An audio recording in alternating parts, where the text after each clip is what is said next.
Now, Raymond Arroyo. Welcome to The World Over Live. I'm Raymond Arroyo. We're pleased to bring you the show tonight, an incredible show. We're going to start with Bill Bennett. He's author of the new book, The Book of Man, Readings on the Path to Manhood. We talked with Mr. Bennett about not only the problem facing men in society, but also this political season and what it all means. He's, of course, a former culture czar and the education secretary under Ronald Reagan and the host of Morning in America. Here's Bill Bennett. Bill, you contend that men are in trouble. Why? What do the statistics tell us, and why write a book like this? Well, men are not working in the numbers and with the kind of commitment they used to. They're not getting married in the numbers and with the commitment they used to show. They're not achieving, and they don't seem to have the ambitions they used to have. Almost any statistic. For the first time in history, women graduate from college with more ambition, more achievement, and better records of graduation. Look at the graduation rate, 60% male in the 70s. It's now reversed. 62% of the people graduating from college now are female. If you go to historically black colleges and universities, it's more like 70% female. Wow. So we have a man problem, and since the book has come out, The Book of Man, I expected something of a response. I'm a fairly well-known conservative, that this is some cranky traditional thing. Yeah. The most positive responses come from women who have said, you're absolutely right, and you don't know the half of it, Mr. Bennett. It's worse than you know with the men. I mean, some of these statistics, less religious, 39% of men go to church, 47% of women.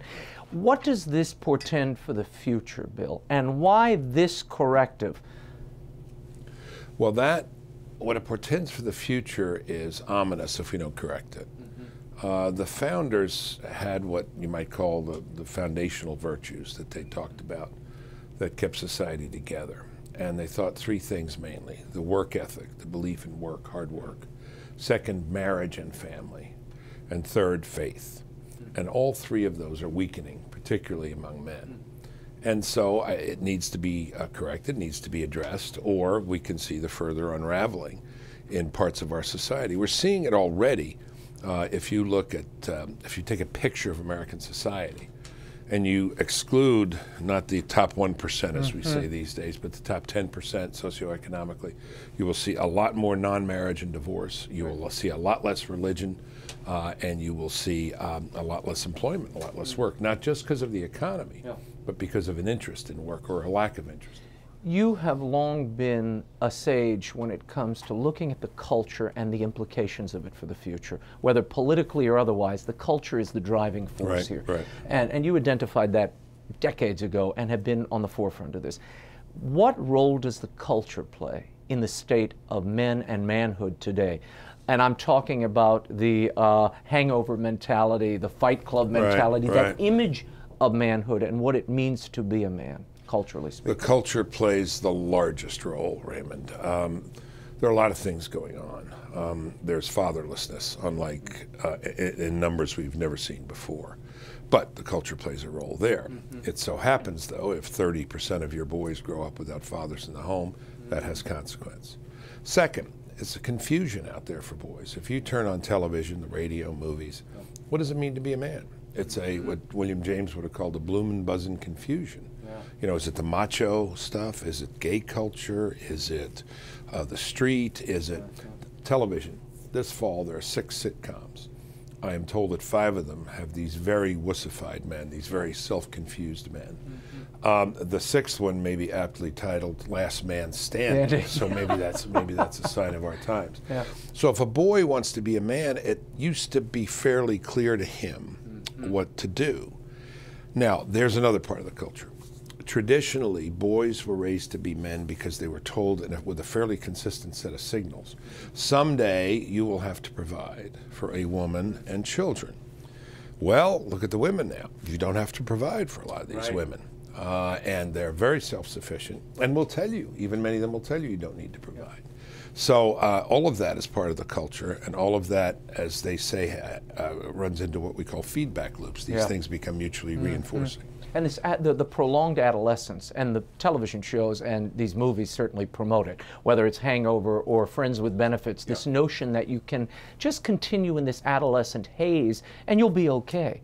You wake up one day and you're 50. Exactly. There was a review of my book on the sports page, a Philadelphia paper, and the guy said, I don't agree with Bennett about anything, but on this one he's right. He said, if 60 is the new 40, 25 may be the new 13. This prolonged adolescence. The story I read and the story I get in the mail and emails all the time is of the young woman who says, I met this guy, he seemed perfectly decent and nice, but I can't get him away from the video games. 18 to 35-year-old men play on average 2.5 to 3 hours a day of Those are the video biggest gamers in society. They're bigger than the 12 to 18-year-olds. Now, I don't. Where do you get the time, by the way? Yeah, well, 3 hours a day in video. If you've got things to do, I don't know how you do it. But what does that tell you, though? Are they retreating from reality? Are they immersing themselves in this fictional world? I don't know that they know what the hard realities are. I mean, what you want to do, and what a lot of the young women who write to me and call me and come up after speeches say is, you got to grab these guys by the back of the neck, Mr. Bennett, and say, shape up, turn off the video games, get a job, find yourself a girl, get married, and raise a family. And you are grabbing men by the scruff of the neck with this book, The Book of Man. A little bit. Why do you open with Men at War? That's the first section of this book. And these are excerpts, if you will, from great writings, historical writings, the founding fathers, historical figures. And it is, how would you describe the book? The book is in 6 parts. It's Men at War, Men at Work, Men at Play. It's a very important section. Men in Sports, Men in Games, because it reveals a lot about men. Then Men in the Polis, and the political in the most broad sense. Men with women and children, men in the family. And then men in thought and prayer, men on their knees. These are the 6 contexts of life that I describe. I start with Men at War because this is man in extremis. This is man at his best and his worst. And I start with a real guy, real life guy, about 30 years old, who was a second lieutenant in Ramadi in Iraq, a Marine who had to make a tough decision in battle. And this shows you, all sides of this story show you men at their worst and men at their best. The book is a series of reminders of what it means to be a man. There's a Greek word, mimesis, imitation. And if you look at the cover of the book, you'll see it's a man on top of a ridge on a mountain with a boy, and he's pointing. And that's what we do a lot of, and that's what we need to do more of. Point and say, be like that man up there, Major Bigger there, holding that child. That's a very important thing to point out to a boy. Well, you say at some point in the book that this is an immersion in literary manhood. And that's really what I mean, you come away with this kind of renewed vision of what it means, and that we're all part of a continuity here. We have to sort of fit into this flow.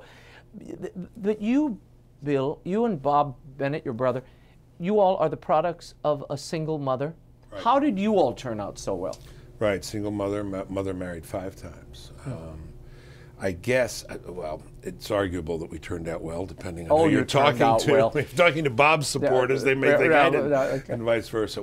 By the terms of the world, we've been pretty successful, and we're proud of it and grateful to this country and the people who helped us, and not least of which are these mentors, a number of mentors who are important to me.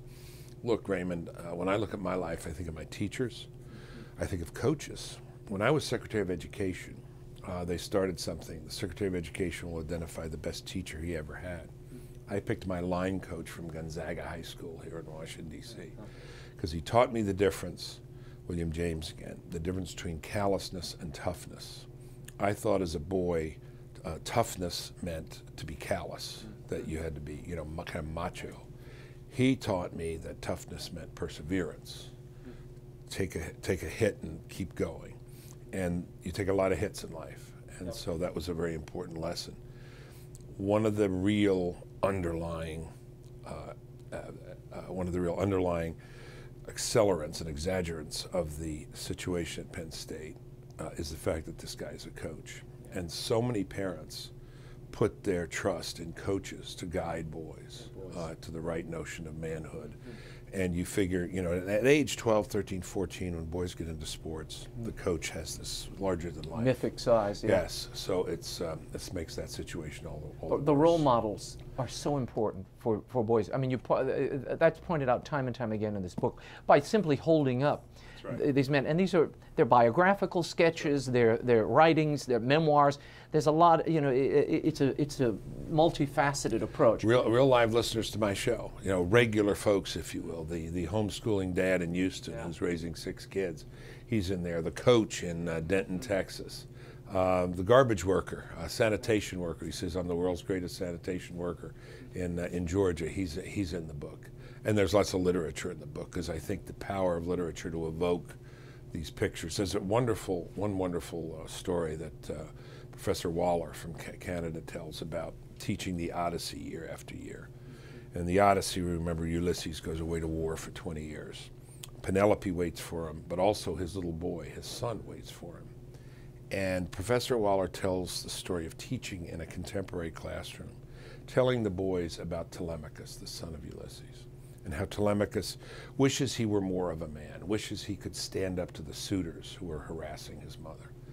But he can't, because he is not his father. And he says, each year that I teach, the classroom goes more and more quiet, because they are Telemachus. More and more of these boys are Telemachus.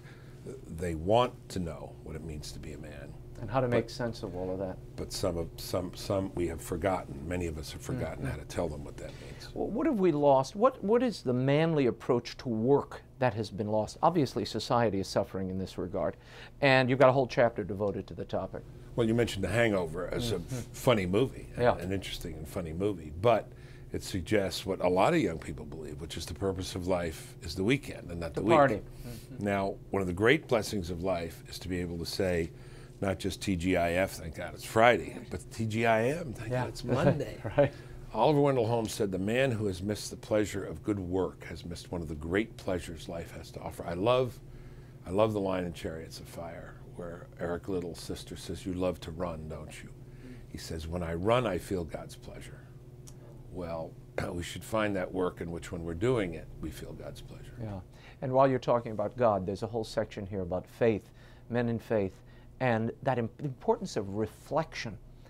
What is the impact of having lost just quiet, Bill? Forget spending time with God, just a sense of quiet to reflect on your place in the world and what you're doing and how you fit into this moment in time. It's a profoundly good point you make. The bloom and buzz and confusion of life, the fact that there are no quiet places or fewer quiet places to go.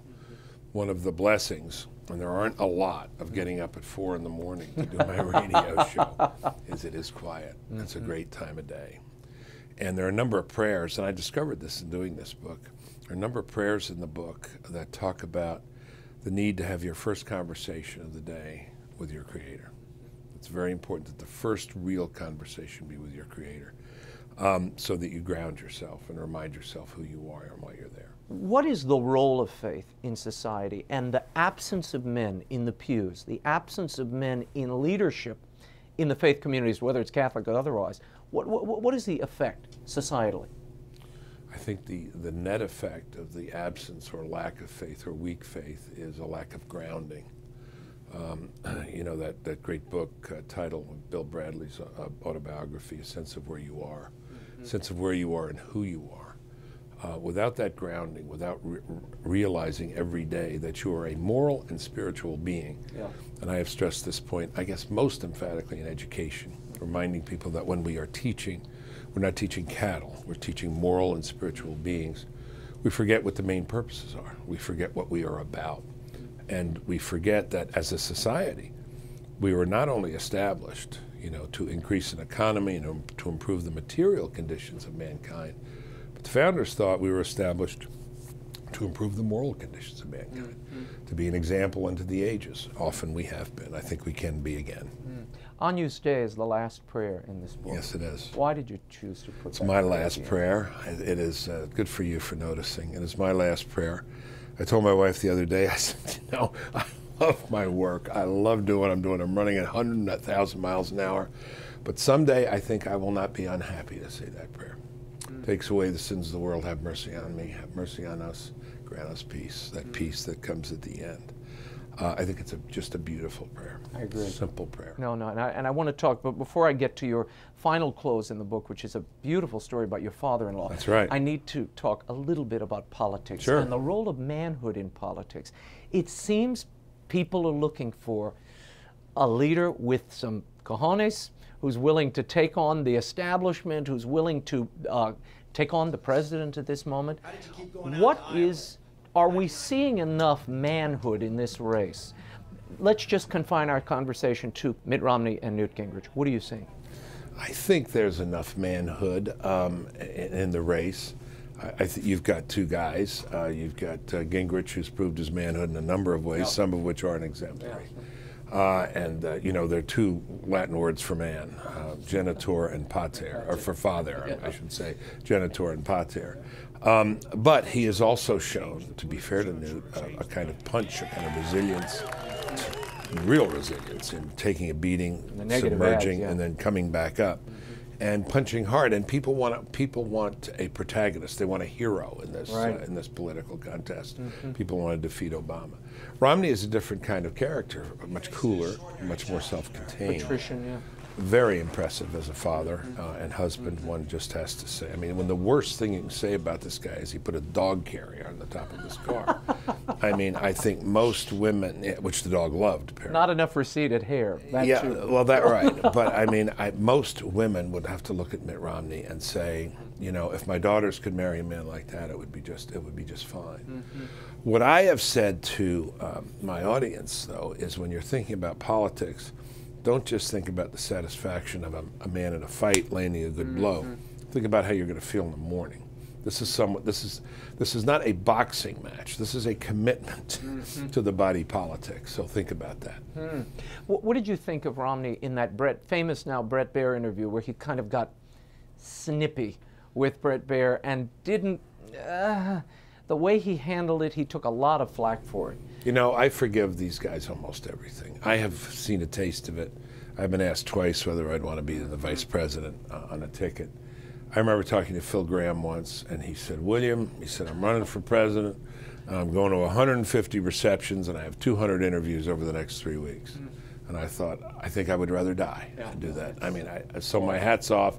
They lose their cool, they lose their temper. I don't know why it doesn't happen more often. It would have to drive you crazy. Why isn't Mitt Romney connecting in the sense that he can't break that 20% threshold? What is it?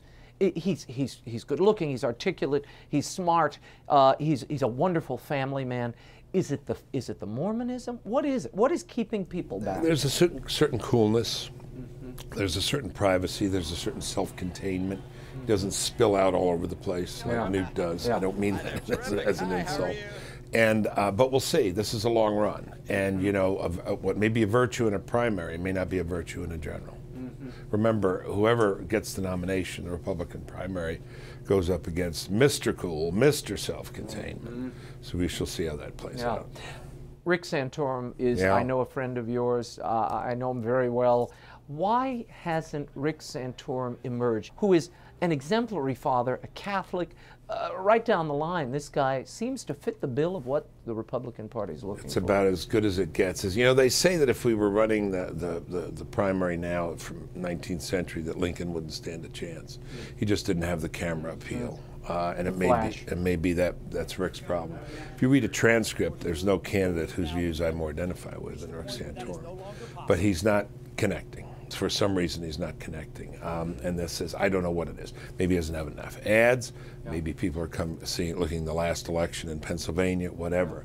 But he has given a voice on domestic issues and foreign policy issues to a coherent worldview and a very persuasive one. But we'll see. We'll see what happens. The New York Times recently said that Newt Gingrich may represent a new era for political Catholics and Catholics in politics. Do you agree with that? I don't know. I don't see it yet. I don't see it yet. You don't? You don't see a change in him? Oh, do I see a change in him? Since his conversion and all of that? Oh, sure. Well, one change that's important, and I don't mean to belittle the importance of conversion, is he's 68. Yeah. And as the man says to Socrates at the beginning of the Republic, you know, things don't move me like they used to, you know. And, you know, life changes. But we'll see. Look, the test of a commitment, as Plato said, what's real is what endures. We'll see. Tell me about the final story you relate in this book is about your father-in-law. and the bedspread story. Tell me this quickly. Clarence E. Glover, my father-in-law. It's an American life. A man born in the early part of the 20th century. Went to the University of South Carolina, was a lieutenant commander in World War II, raised his family, worked for Commercial Credit, a number of other companies. Successful man, good middle class, upper middle class man. Established himself and always looked out for the well-being of his family and his country. I just kind of tell his story from the pulpit at the end when the minister gives his last sermon, and then tell a couple of stories about Clarence. Maybe this is, some psychologists would say, well, you didn't have a father growing up, so this is, you know, projecting onto your wife's father. Maybe. But I knew him a little and admired him very much. They found, when they were going through his things, after he had passed, the bedspread on which every night he had prayed. He got down on his knees, put his hands on the bedspread, and prayed, often prayed till he wept. And it was one of these spreads with a kind of corrugated quality, a kind of raised surface. Where he laid his hands and elbows was worn down flat from 35 or 40 years of prayer. And that is a bedspread that has a special place in the Glover house. Beautiful story, and it's a beautiful book, The Book of Man. Thank you for it. Thank you. Thank you, Raymond. The Book of Man, Readings on the Path to Manhood, is available everywhere, Amazon, Barnes & Noble, all the regular outlets. And you can follow Bill Bennett at billbennett.com.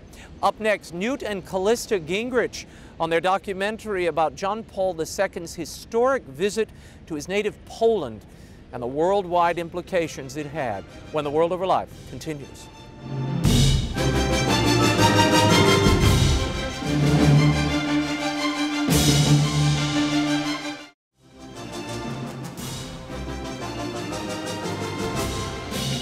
Now, once again, Raymond Arroyo. Welcome back to The World Over Live. I'm Raymond Arroyo. Newt Gingrich's name has been making headlines in recent weeks. He is a contender for the GOP nomination for president, and many are asking the question, what makes Newt Gingrich tick? The question of his conversion has come up again and again. We spoke to him not so long ago about his conversion to Catholicism and how it's changed him. We were speaking to him and his wife Callista about their documentary, 9 Days That Changed the World. A look at the visit of John Paul II to his native Poland and the incredible implications that trip had. Take a look. So I want to start with the film, 9 Days That Changed the World. It's this incredible, wide-ranging documentary that looks not only at the life of John Paul II, but focuses on that 9-day visit to his homeland in 1979 that really did change the world. What was the motivation here? In 2008, we went to Europe to tape a documentary on President Ronald Reagan. And at that time, we visited with President Lech Wałęsa in Gdansk and President Václav Havel in Prague. And we'd asked about the Holy Father and his influence on undermining communism. And both of them agreed that his trip in 1979 was critical to liberating Eastern Europe. You know, as I watched this documentary, I was struck by the speeches themselves. When John Paul is out there in the squares and when he's driving with the Pope Mobile through the crowds, you rarely, I've never seen footage where you could actually hear him. I've always seen the wide shots and the expansive things. How did you come across the footage, and how long did that take? Well, it took us a good while because it turned out that the bishops had really given out cameras. They didn't trust the communists. Oh, and so the bishops gosh. got a bunch of cameras, and they had lots of people filming. And it turned out that all of this archive was available. It's actually now in the post-communist era at Polish national television. And our field producer, Vince Haley, went over and spent weeks with the archivist. You can tell. Just going through, you know, mile after mile of film, finding these nuggets that have never been seen before in this kind of setting. No, I'd never seen it, and as I was telling you before we started, the reactions of the people and the shots of the solidarity banners, I thought, clearly this was not authorized by the regime at the time, so how did they get this footage? So I'm glad you explained that. Now, you, Newt, have said that there is a correlation between what happened then and what was going on in 1979 in Poland and our contemporary situation here in the United States. How are they related? Well, I remind people first that the Pope was dealing with an anti-religious government, would not allow children to pray in school, kept taking down crosses, a number of things you might identify in the current courts and in the current American elite.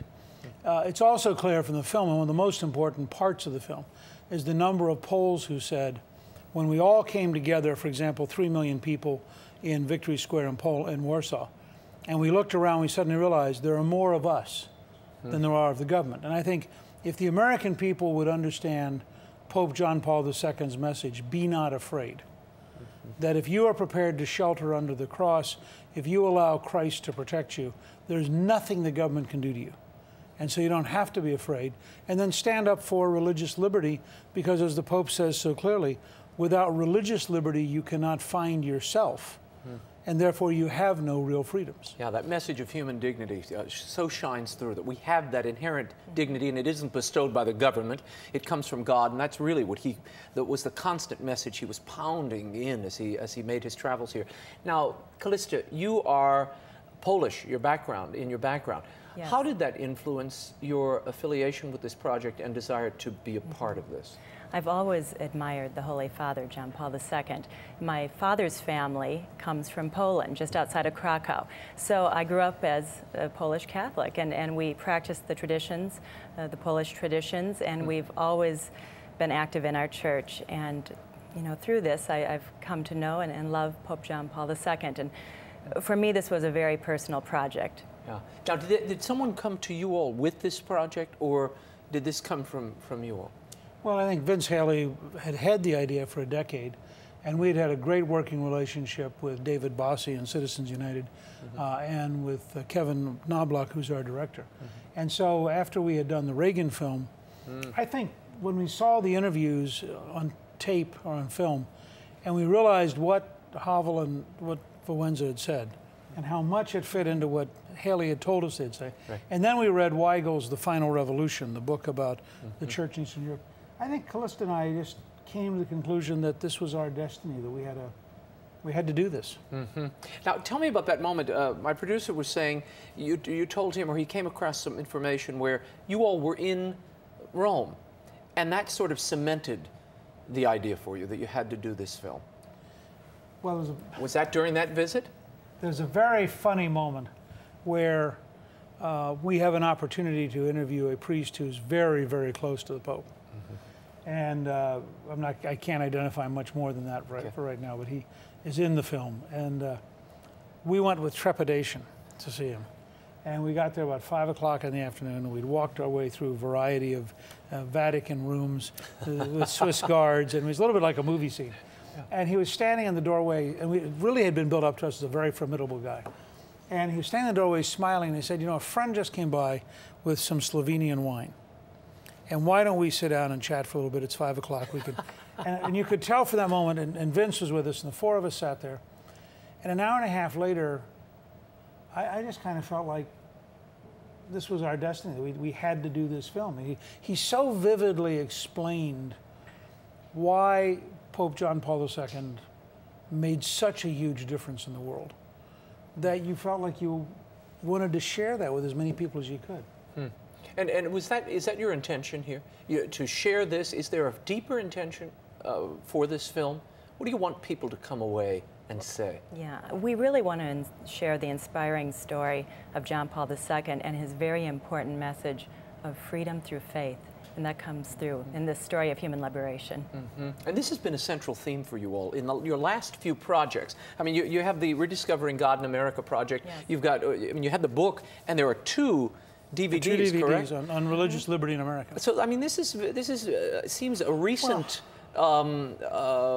passion of yours. It was really inspired by the Ninth Circuit Court when they made the ruling about 7 years ago that saying one nation under God in the Pledge of Allegiance was unconstitutional. And for me, that was as big a moment as for Lincoln the Dred Scott decision, because I decided that if we were really going to allow the elites to destroy American core values, and remember, and Callista and I collaborated on this book and on all three of the movies, but our Declaration of Independence says we are endowed by our Creator with certain inalienable rights. Now that either has meaning, in which case you and Callista and I are all three sovereign Our power comes from God to us. It is inalienable according to the Declaration of Independence.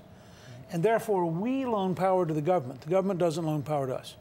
Now, either that's true, and what I was struck with, partly by reading George Weigel, and then the more we learned about the Pope, because he'd lived under the Nazis and he'd lived under the Soviets, Pope John Paul II understood and said with enormous clarity, you cannot be a complete person unless you can approach Christ.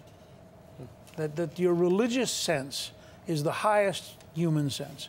And therefore, a state which blocks you from the religious part of your personality is a state which has deprived you of your most fundamental human right. That's right. Pope John Paul II really reminded the Polish people of their rich cultural heritage, and he recommitted them to the Catholic Church. And in doing so, he gave them the courage to stand up to the Soviet dictatorship. Yeah, no, it's amazing. And when you watch this, it reminds you again, not only of his great intellectual strength, but the vibrancy of his person and the charisma he had. And you know, even 5 years, you know, it's only been 5 years since he left the papacy, but it seems like a lifetime. And seeing it again for me was very not only nostalgic, but it really drove home the importance of this man, the historical importance. Did it change your perception of him? Because you had met him as speaker. Yeah, but working on this project. But in all fairness, it was very brief. I mean, I don't have the kind of experience you've had, and I certainly don't have the kind of experience George Weigel's had. Oh, yeah.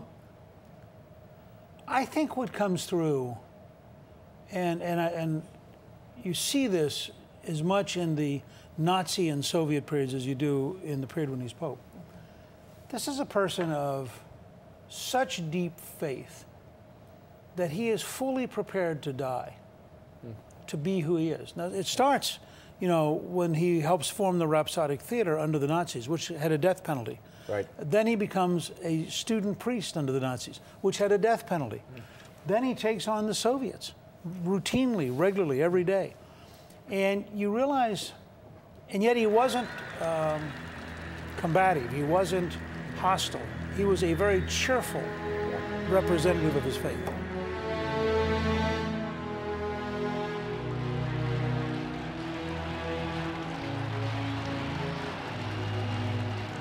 We all remember that Stalin famously asked at some point during the Second World War, how many divisions has the Pope? Well, he got his answer in June '79, more than Stalin could imagine. Many more divisions than Stalin could imagine.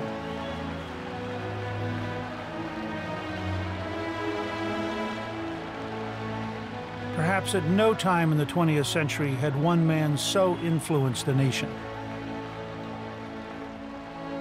It sparked a great movement of human liberation throughout Eastern Europe. A revolution of conscience that confronted the lies of Marxism and Leninism. It led to the freedom of millions. Many contributed to the defeat of Soviet communism, but it was Pope John Paul II who arguably had the greatest impact.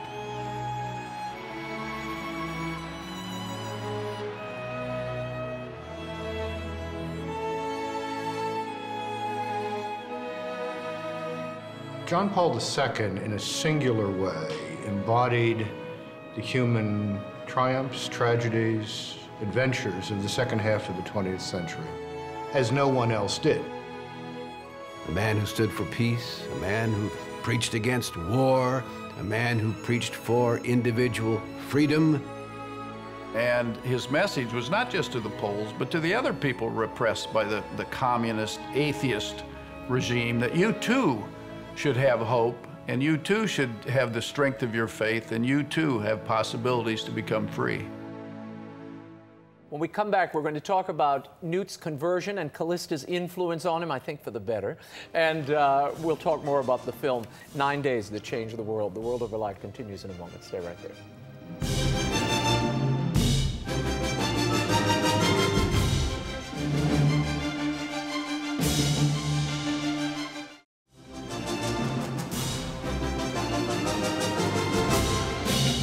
Now, once again, Raymond Arroyo. Welcome back to The World Over. We're joined once again by Newt and Callista Gingrich. They are the executive producers of the new film 9 Days That Changed the World. It focuses on John Paul II's incredible influence on his homeland in Poland and what happened subsequently. Really turned history. And an incredible man, and you all are incredible people. Thanks for being with us. I want to talk about your conversion, Newt, which many people didn't see coming. It sort of appeared one day in the New York Times. Now, our cameramen at EWTN had been watching you trek into the Basilica not far from where we're shooting, because your lovely wife is a member of the choir there. Yes. Now, I'd read that wherever you traveled, before Newt converted, you would take him to Mass with you. Yes, we've been married since 2000, and although I do sing at the Basilica, occasionally we do travel, so whenever we're on the road, I'd always make sure that there was a Mass that we could go to. And so Newt has been going to church with me for many years. And what influence did that have on the conversion? Was it a slow, progressive thing? Well, let me say, first of all, we have heard Amazing Grace in Chinese. We've heard it in Hausa in South Africa. Wow. Callista's very, very faithful, and that was certainly an impact just by being with her all the time. I think what happened was that the process of going to the Basilica every Sunday, experiencing the Mass. I mean, the Basilica is such a beautiful place, and the music is so beautiful, and you know, everybody there, Monsignor Rossi and everybody there does such a wonderful job. And there were two real break points. The first was the choir went to Rome to make a CD in honor of Pope John Paul II really? Towards the very end of his life. I guess in March, he was already at the hospital. And they sang outside his room at the hospital.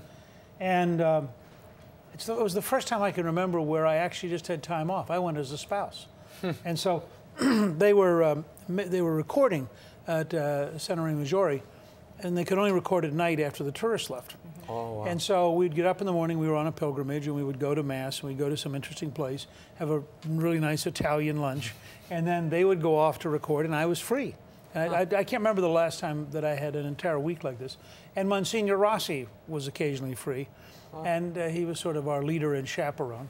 And so we would sit and talk, and we talked about Weigel's cube in the cathedral, and we talked about the secular threat in Europe and the whole process of where Christianity was.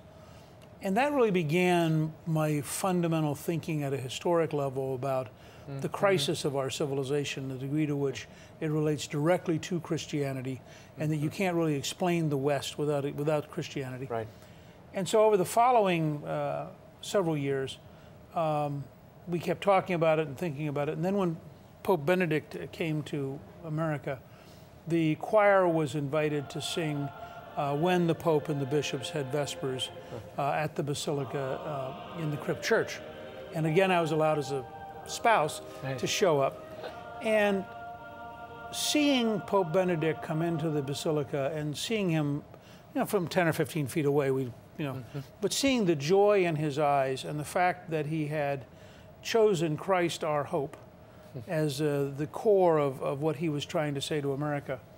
That night we were invited by Monsignor Rossi, who had quite a day, to come to dinner, and I said to him, I want to be received into the church.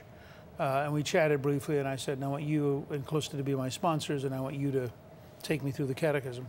And so we spent about 8 months going through the catechism together, and it was a very, very meaningful moment. And I came to the Basilica on a Sunday afternoon with 2,500 other people just before Easter, and Archbishop Worrell was very gracious, and it was really quite impressive. Were there any hesitations? I mean, you were a Southern Baptist. You know the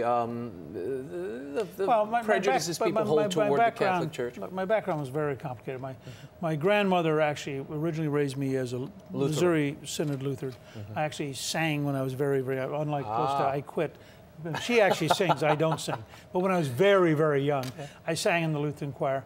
Then my dad was in the Army, and so I was an acolyte for whatever Protestant chaplain. So I've been a Presbyterian acolyte, I've been with Methodist, and then ultimately, once we moved to Georgia, and I became a Baptist. But my background is primarily one of deep belief in God. That my grandmother really successfully drilled into me that there is a heaven and a hell, that if you're clever, you'll pick heaven, and that she would be glad to communicate to me in vivid ways what hell would be like if I didn't get it. And so I think I came out of that with a yearning.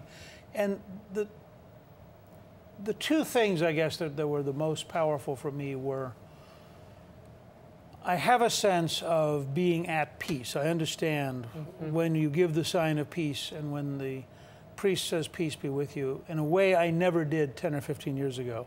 I have a deep personal sense of what that means. And I find that the Eucharist is so fulfilling. I mean, for 9 years I watched Callista go and you couldn't, you have the Eucharist and have communion, and I didn't. And I knew what it meant to her. Obviously, I'd had communion in a Protestant setting, but there are some significant underlying differences theologically. And I really I find every Sunday that it is enormously meaningful to be allowed to participate in the body and blood of Christ and to actually experience the infusion and the full sense of the Eucharist. Callista, have you noticed a change since the conversion in Newt? Sure. I think you have a sense of peace that you didn't have a year ago. Yeah, I think that's right. It's really been a great joy to be able to share in the sacraments together. Yeah. And how long have you been at the choir, singing in the choir here at the Basilica? Yes, I joined in October of 1996. Wow, so you've been there a long time. I'm one of the more senior people in the choir now. Well, you We don't like, look to it, think, so. we like to think that she was the first Brownie member of the That's choir. right. It's now enough years we don't particularly... That's right. That's right. No need to recount all of that. Now, there are people, Newt, you know, in this political town, people have opined in some of the blogs and elsewhere that this was a political decision on your part. How do you respond to that? That the conversion was somehow political? Look, I think that is... People that cynical can't be answered. I mean, you know, there's nothing I can say to them about it. Yeah. What we did, and I think the hours that I spent with Monsignor Rossi, the conversation we still spend. I mean, the reading I am doing, and I did do. Ellen, all those Sundays with your wife and the Mass. I mean, it was this wasn't a quickie. Yeah. This wasn't a quickie conversion. I would just say, after 10 years of going to Mass everywhere in the world, this was hardly one of those shallow political gimmicks. I mean, we have spent a lot of hours, and obviously, given her schedule at the Basilica, we spend at Easter and at Christmas very long periods where the Basilica is at the center of our life. And I was doing that, frankly, as a supportive husband, and it sort of caught up with me in a way that I could never quite have imagined. And being a historian, I'm sure that had some influence when you see the history of the church and when you can see it and touch it in places like Rome. Yeah, I mean, I do think from that standpoint that as somebody who loves history and thinks about history and writes books about history, the depth of a 2,000-year institution. You know, when we're at St. Peter's and we went down into the Scavi and you're standing there, and Callista and I had this wonderful experience of, you know, standing where technically people are reasonably certain St. Peter is buried. Yeah. And you look at that and you think, you know, there is a connectivity that crosses 2,000 years to the man who personally was with Christ. Yeah. Now, part of it, and I think it's part of what makes Christianity interesting, is that Christianity is either a historic religion or it has no meaning. And as a historian, I find it comforting to relax and say this is an act of faith, but it's an act of faith about which we know an amazing amount. Yeah, no, it's true, and it brings it all home. That Scavi tour, there's nothing like that Scavi tour for anybody who hasn't taken it. You should go. I want to talk about some contemporary issues, if I might. Sure. You were the architect of the contract with America that really brought about 1994, right? That brought the whole Republican Revolution. Conservatism swept the halls of Congress. There is now something called the Contract from America, coming from the Tea Party movement. You were one of the signatories of this contract. Why did you sign on, and how is it like or different from what you devised in 1994? Well, we first of all, I was in Austin, Texas, and met with about 500 Tea Partiers. They had done a great job. They had thousands of recommendations from all over the country. They had over 430,000 people had signed on. And it's a good statement of general intent. It's a statement of constitutional government, of smaller government, of less spending, of eliminating deficits by controlling spending, of cutting taxes to create jobs. I mean, when you read it, it's pretty solid, classical, smaller government, Jeffersonian conservative stuff. And I wanted to sign it to be part of what I think is an important national movement that says government's too big, it's too out of control. You can't have $10 trillion of debt to dump on your children and grandchildren. It's fundamentally immoral. We used to be a country where we paid off the mortgage and gave our kids the farm. We're becoming a country where we sell the farm and give our kids the mortgage. It's literally, I think, immoral in any sense of the word. So that's why I did it. But it's a very different document. These are different times. In 1994, no Republican House majority had won since 1954. So it had been 40 years. We were in a position where we actually, with Dick Armey's leadership, we actually wrote the bills. So when we said that here's a contract, I mean, everything was there. We're in a very different period. I think people are so fed up with insider, closed door, ram it through kind of politics that you really have to say, here's a process we're going to undertake. Here's a direction we're going to go, but we're going to do it out in the open. We're going to do it on C-SPAN and on the internet. We're going to do it in a bipartisan way. And I think people really want that experience of getting back to self-government as much as the specific actions. What is your gut on the health care bill? This is symptomatic of what you just described. It'll be repealed. You think it will be repealed? Look, I don't... An entitlement program of this magnitude? Look, well, first of all, you're not entitled to much. It's a very expensive program. It's like saying we're going to entitle you to have your car wrecked every Thursday. I mean, you know, you'd say, well, maybe not. Could I get out of the entitlement? I'm an old-fashioned idealist. I really believe in America, and I really believe in the American people. And I don't believe some insider machine can ram through bad legislation and expect the American people to tolerate it. And I think that's why you see polls that say 58% of the country wants to repeal it and about 38% wants to keep it. I can't remember in my lifetime a major reform that had that level of opposition, and I think it's growing. At the Center for Health Transformation, which I helped found, we're about to publish a chart that anybody can get if they want it, that has the 159 new offices in the bill. And this chart is the size of a wall. I mean, you look at you think government was already gigantic, and now they're adding 159 new offices.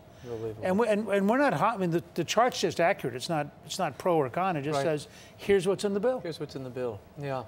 No, it's staggering when you step back and look. Well, the other side, from a Catholic perspective, to have a bill which I think, because the president's executive order was a joke and won't stand up in court, to have a bill which in effect furthers abortion, to have a bill which does not have a conscience clause for Catholic doctors and Catholic nurses and Catholic hospitals, but also for Orthodox Jews, for Latter-day Saints, for fundamentalist Protestants.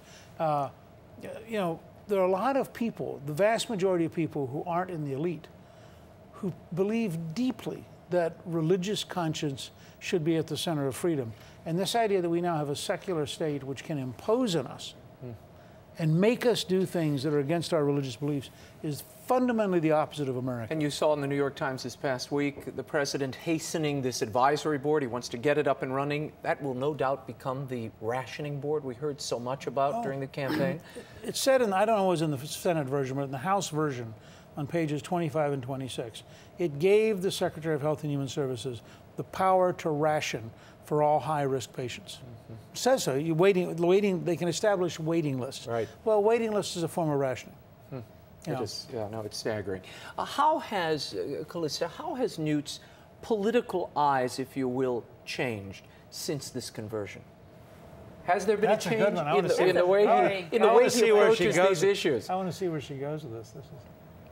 You know, I think Newt has espoused very consistent political philosophy since he first became a member of Congress. And, you know, I think he is a very sensitive person, and I think perhaps in the last year has become more sensitive and perhaps even more emotional in the past year. But his political philosophy has been pretty consistent. If you look at speeches he gave in the 80s and the 90s, and you look at what he's saying today, he is a consistent person. Yeah. Well, okay, what's your take on it? Well, I think what she said was right. I think it goes back to what I said earlier about being at peace.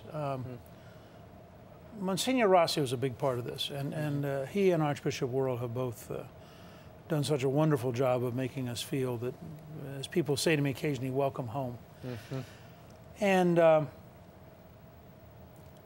think I understand why, as we say in the movie, the Pope holds on to the cross. The last scene we ever see of him is holding on to the cross from behind. And I think that part of what has happened for me that is different is that I feel I can shelter within the church and within the body of Christ in a way that I had never known before. And I think Callista's right. I hadn't thought of it that way, but I think it does make me more emotional and more vulnerable because I don't have to be self-protecting because I have Christ and I have the church, and therefore I am protected. Oh, fascinating. The movie is 9 Days That Changed the World. I hope everybody gets a chance to see it. Now, you are premiering it in various cities, but it's available on DVD, correct? Yes, and if people would like to learn more about the movie, they can go to 9daysthatchangedtheworld.com. Fantastic. Callista and Newt Gingrich, thank you both for being here. Thanks for having us. We will be interviewing Mr. Gingrich again in the coming weeks, and we've reached out to all the major candidates for president, so we'll keep you posted on our progress. In the meantime, you can follow me at RaymondArroyo.com. I always post important and fun items to the Facebook page and the Twitter column, so give us a look. It's linked up there on the left-hand side of the screen at RaymondArroyo.com. Until next week, we'll be scouting the world over for all that is seen and unseen. On behalf of the staff and crew of EWTN News, I'm Raymond Arroyo. See you next time. Bye now.